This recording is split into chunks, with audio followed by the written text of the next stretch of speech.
నీకింత medical knowledge ఉందని నాకు తెలీదు కేదార్. ఉంటేనే కదా దాత్రి తెలిసేది. నేనేదో నోటికొచ్చింది వాగేశాను. పద.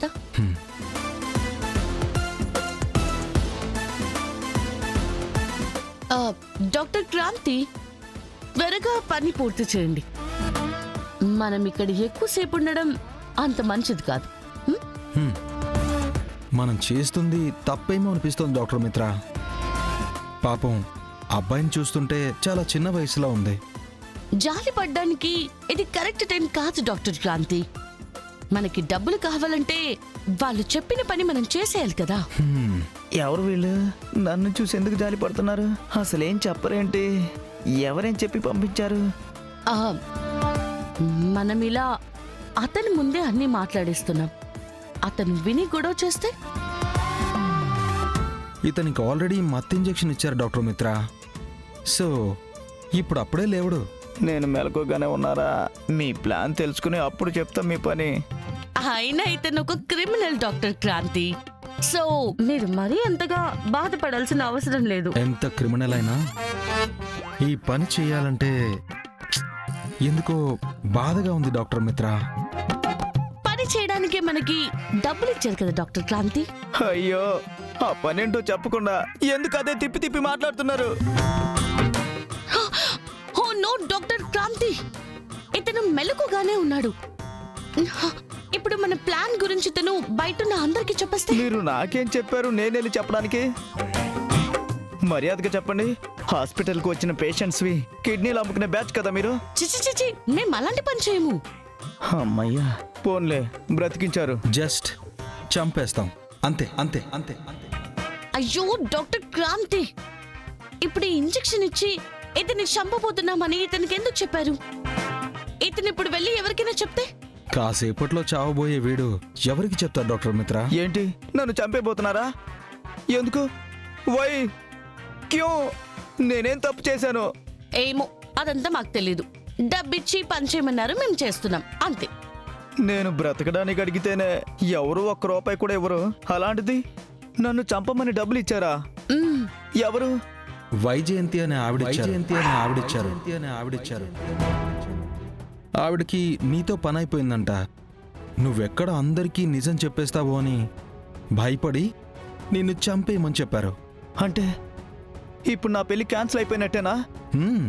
ఆ వైజయంతి తన కుటుంబాన్ని మోసం చేస్తుందనే విషయం బయటపడకూడదని నన్ను చంపాలని చూస్తుందా?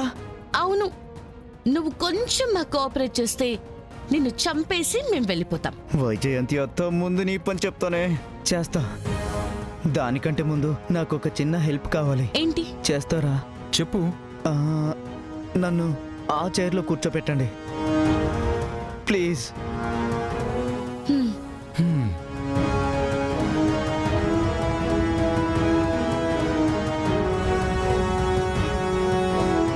డాక్టర్, నన్ను కొంచెం ఆ చైర్లో కూర్చోబెడతారా?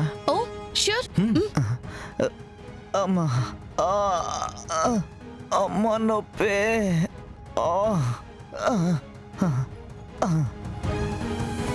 సార్, మీరు కొంచెం ఈ చైర్ని ముందుకు తోస్తారా?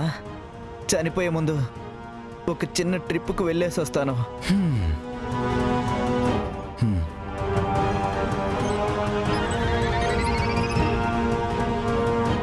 నిప్పైతే పెట్టేశాం. ఇప్పుడు అది అబద్ధాన్ని కాల్చి నిజాన్ని ఎలా బయట పెడుతుందో చూద్దాం. పద. ఎత్తింగన్నాయాలా? వారం రోజులు రెస్ట్ తీసుకోమంటే ఏం కొంపలు మునిగిపోతుండయని ఇట్ట బయటకు వచ్చేసుండావో? దొంగ మొహం అత్త, నన్ను చంపాలని చూడడమే కాకుండా మళ్ళీ నన్నే తెంగరోడు అంటావా? చెప్తానే పోనీ. రాజు ఆగు. నిన్ను మా పిన్ని చంపాలనుకోవడం ఏంటి? దానికి నిన్ను చంపే అవసరం ఏముందయ్యా? మిడిగుడ్లు వేసుకుని చూస్తుంది కదా. మీ భార్యనే అడగండి నన్నెందుకు చంపాలనుకుందో. వీడికి ఏమై ఉండదు? తింగర్ సచ్చినోడా, ఏం చేస్తా ఉండవరా? పోర లోపలికి. చూసారా, ఇప్పుడు కూడా ఎక్కడ నిజం బయట పడిపోతుందేమోనని నన్ను ఎలా ఉరిమి చూస్తుందో. అమ్మా, నిజం బయటపడిపోవడం ఏంటి రాజు? నువ్వేం మాట్లాడుతున్నావో మాకేం అర్థం కావట్లేదు. బుల్లెట్ తగిలి పిచ్చి పట్టినట్టుంది వదినా. ముందు డాక్టర్ని రమ్మని మెంటల్ హాస్పిటల్లో జాయిన్ చేద్దాం. అవునా అక్క, నాకు పిచ్చా? అందరికీ పిచ్చెక్కించబోయే మాట చెప్తాను, వినండి. నేను కోటీశ్వరుని కాదు, కోటీశ్వరుని కాదు, కోటీశ్వరుని కాదు, కోటీశ్వరుని కాదు. అమెరికా నుంచే రాలేదు, అమెరికా నుంచే రాలేదు, అమెరికా నుంచే రాలేదు, అమెరికా నుంచే రాలేదు. కోటిలో సెకండ్ హ్యాండ్ వస్తువులు అమ్ముకుంటాను. అమ్మా, మీరు ఆ శ్రీవల్లిని నాకిచ్చి పెళ్లి చేయాలని ఈ రాక్షసి నోటికొచ్చి నన్ను అబద్ధాలు చెప్పింది, నన్ను అబద్ధాలు చెప్పింది, నన్ను అబద్ధాలు చెప్పింది, నన్ను అబద్ధాలు చెప్పింది. అంటే జాబ్, ఆస్తి, నువ్వు అన్నీ ఫేకేనా? హ, ఇంత చెప్పాక కూడా మీకు ఇంకా క్లారిటీ రాలేదా బ్రదర్? ఆ ఇద్దరితో సహా మొత్తం ఫేకే, మొత్తం ఫేకే, మొత్తం ఫేకే, మొత్తం ఫేకే. మమ్మల్ని ఎందుకు ఇంత మోసం చేశావు? మోసం చేసింది నేను కాదు మేడం, అంతా చేసి ఒక మూలన నిల్చొని ఉందే ఈ పెద్ద మనిషి. ఆవిడే నాతో ఈ నాటకం ఆడించింది, ఈ నాటకం ఆడించింది, ఈ నాటకం ఆడించింది, ఈ నాటకం ఆడించింది. శ్రీవల్లిని పెళ్లి చేసుకుని దూరంగా తీసుకుని వెళ్ళిపోతే డబ్బులు ఇస్తానంది. అందుకే ఈ పెళ్లి కొప్పుకున్నాను, అందుకే ఈ పెళ్లి కొప్పుకున్నాను, అందుకే ఈ పెళ్లి కొప్పుకున్నాను, అందుకే ఈ పెళ్లి కొప్పుకున్నాను. ఇప్పుడు నిజం బయట పడిపోతుందని నన్నే చంపాలని చూస్తుంది. అమ్మో, దొంగ సచ్చినోడు మొత్తం చెప్పేసి ఉండాడు.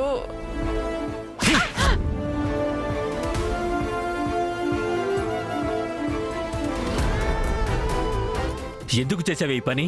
చెప్పు. మీ కన్న కూతురు జీవితాన్ని మీరే ఎందుకు నాశనం చేయాలని చూసారత్తయ్య? ఎంగేజ్మెంట్ ఆగిపోయింది కాబట్టి సరిపోయింది. లేదంటే శ్రీవల్లి జీవితం ఏమయ్యేదో మీకు అర్థమవుతుందా? పాపం పిన్ని, అమ్మ పెళ్లి చేసుకోమని చెప్పిందని ఈ సంబంధం ఇష్టం లేకపోయినా పెళ్లి కొప్పుకుంది. అలాంటి మీ కూతురు జీవితాన్ని మీరే పాడు చేయాలని ఎందుకు చూశారు?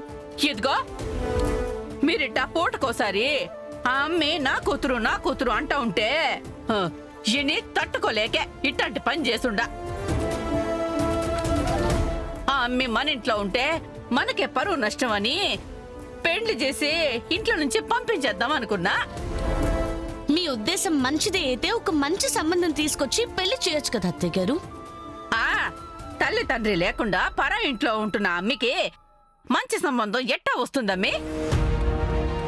ఇలా అనాథ అనామకుడు అంటే మీరిక ఒప్పుకోరు కదా. నేను మాత్రం ఏం చేయగలను? అందుకని ఇలా అబద్ధాలు చెప్పి మోసాలు చేసి పెళ్లి చేద్దాం అనుకున్నారా పిన్ని? నీకు ఓ కూతురుంది కదే, ఆ అమాయకురాలి గొంతు కోసే ముందు నీ కూతురు గుర్తుకు రాలేదా? మీరు ఇలాంటి పని చేస్తారని నేను అస్సలు అనుకోలేదు పిన్ని. మీ మాట మీద ఉన్న విలువ ఇవాళ్టితో చచ్చిపోయింది, ఇవాళ్టితో చచ్చిపోయింది. అసలు దీనికి ఇన్ని రోజులు విలువిచ్చి తప్పు చేశామమ్మా, రోజులు విలువిచ్చి తప్పు చేశామమ్మా, రోజులు విలువిచ్చి తప్పు చేశామమ్మా.